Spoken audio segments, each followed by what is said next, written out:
There are two types of people when it comes to confessions in the American justice system. The first type believes that when someone confesses on the record, fully, voluntarily, and in detail, that confession becomes the cornerstone of the case.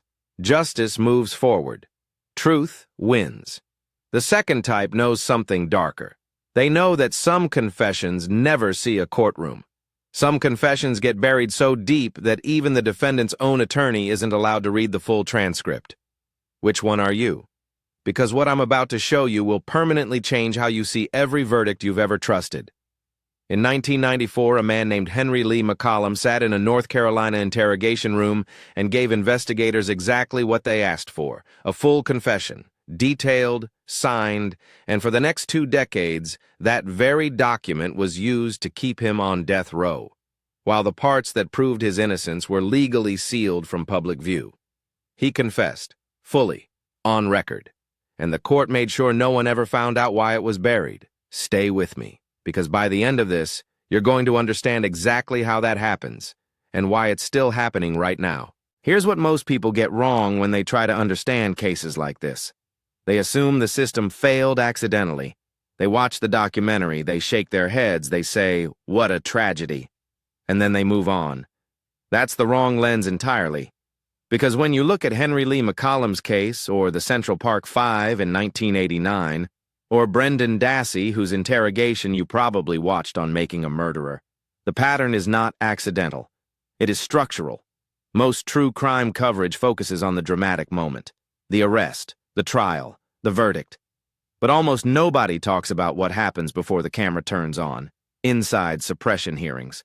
These are closed-door legal proceedings where a judge decides what evidence the jury is even allowed to hear. And here's the part that will make your stomach drop. In the United States, legally obtained confessions can be, and regularly are, partially or fully suppressed if prosecutors argue their inclusion would complicate the narrative of the case. You read that right. A confession. Suppressed. Not because it was coerced, not because it was illegal, but because it told a story the prosecution didn't want told. So let me give you the framework I use to analyze cases where the official story doesn't add up. I call it the 3 gates of suppression.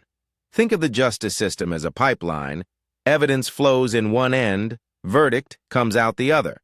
But there are 3 gates along that pipeline where information can be legally, strategically, and sometimes permanently stopped.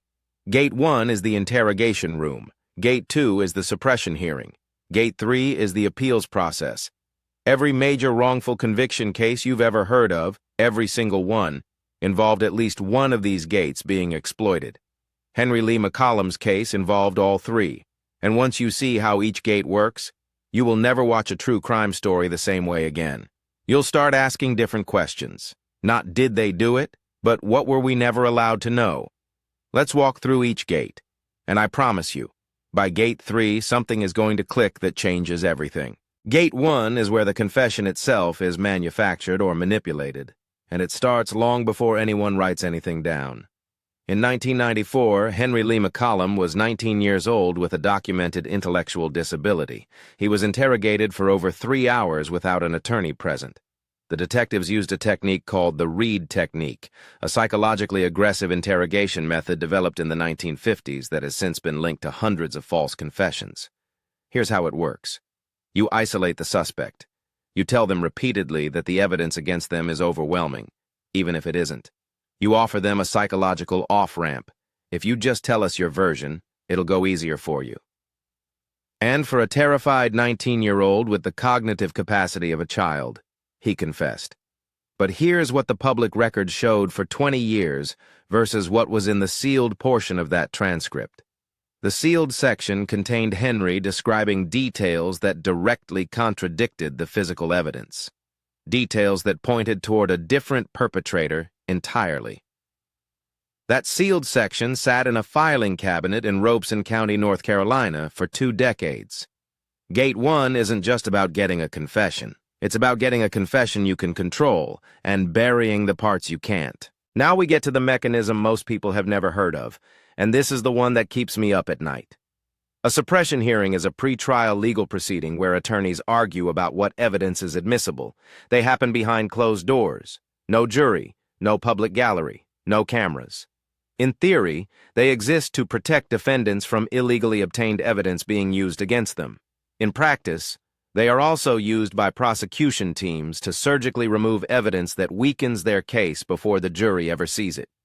In 2014, the Innocence Project obtained previously sealed documents from McCollum's case. What they found was a cigarette butt recovered from the crime scene in 1983 that had never been tested for DNA. It had been logged, cataloged, and quietly set aside. When defense attorneys requested access to this evidence during the original trial, prosecutors successfully argued in a closed suppression hearing that its inclusion would be prejudicial to the proceedings. A piece of physical evidence, hidden, legally. When that cigarette butt was finally tested in 2014, it matched a convicted sex offender named Roscoe Artis, who lived 1 block from the crime scene and had committed a nearly identical murder just weeks later. Henry Lee McCollum had spent 30 years on death row. Gate 2 is where innocence goes to die, quietly, legally, and completely out of public sight. You would think that Gate 3, the appeals process, is where the system corrects itself. You would think. The appeals process in the United States operates under something called the procedural default doctrine. Here's what that means in plain language.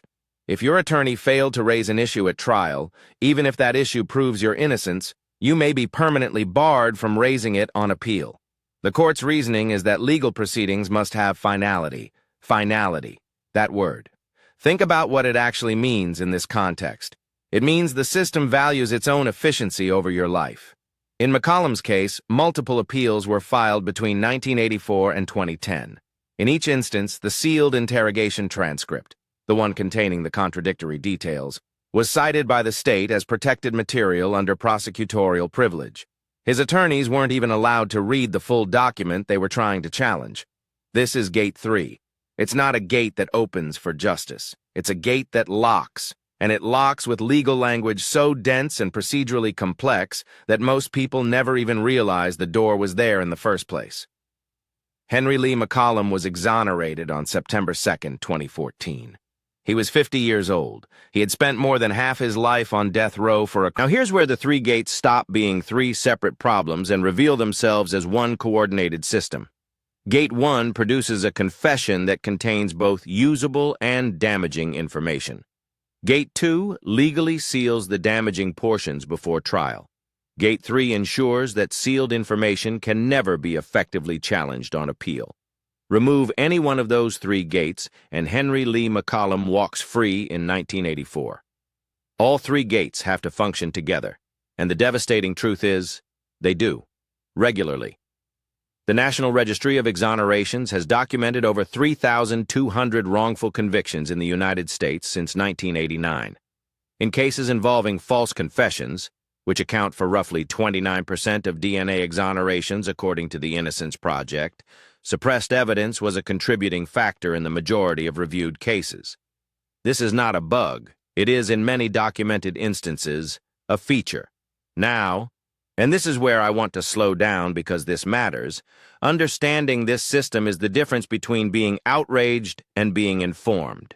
Outrage fades, information changes behavior. Which is why right now, at this point in the video, I want to recommend something that fundamentally changed how I see these cases. The book Picking Cotton by Jennifer Thompson Canino and Ronald Cotton. It is the first-hand account of a wrongful conviction, a false identification, and eventually an exoneration, written by both the victim and the wrongfully convicted man together.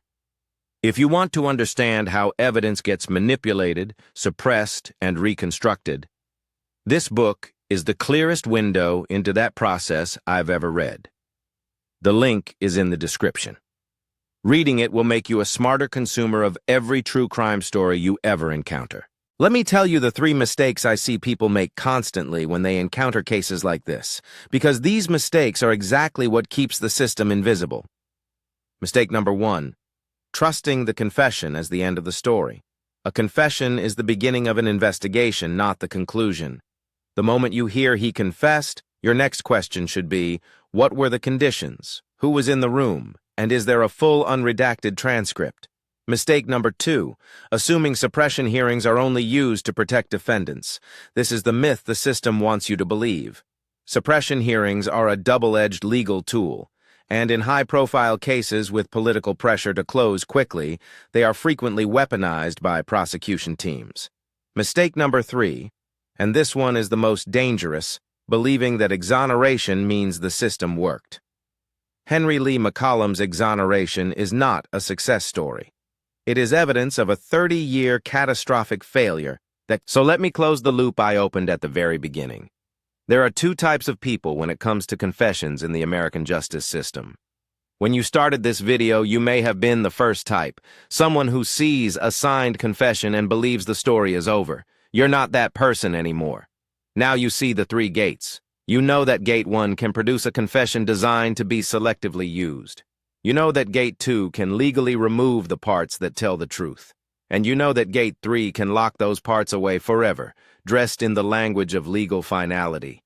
Henry Lee McCollum confessed in 1984, fully, on record.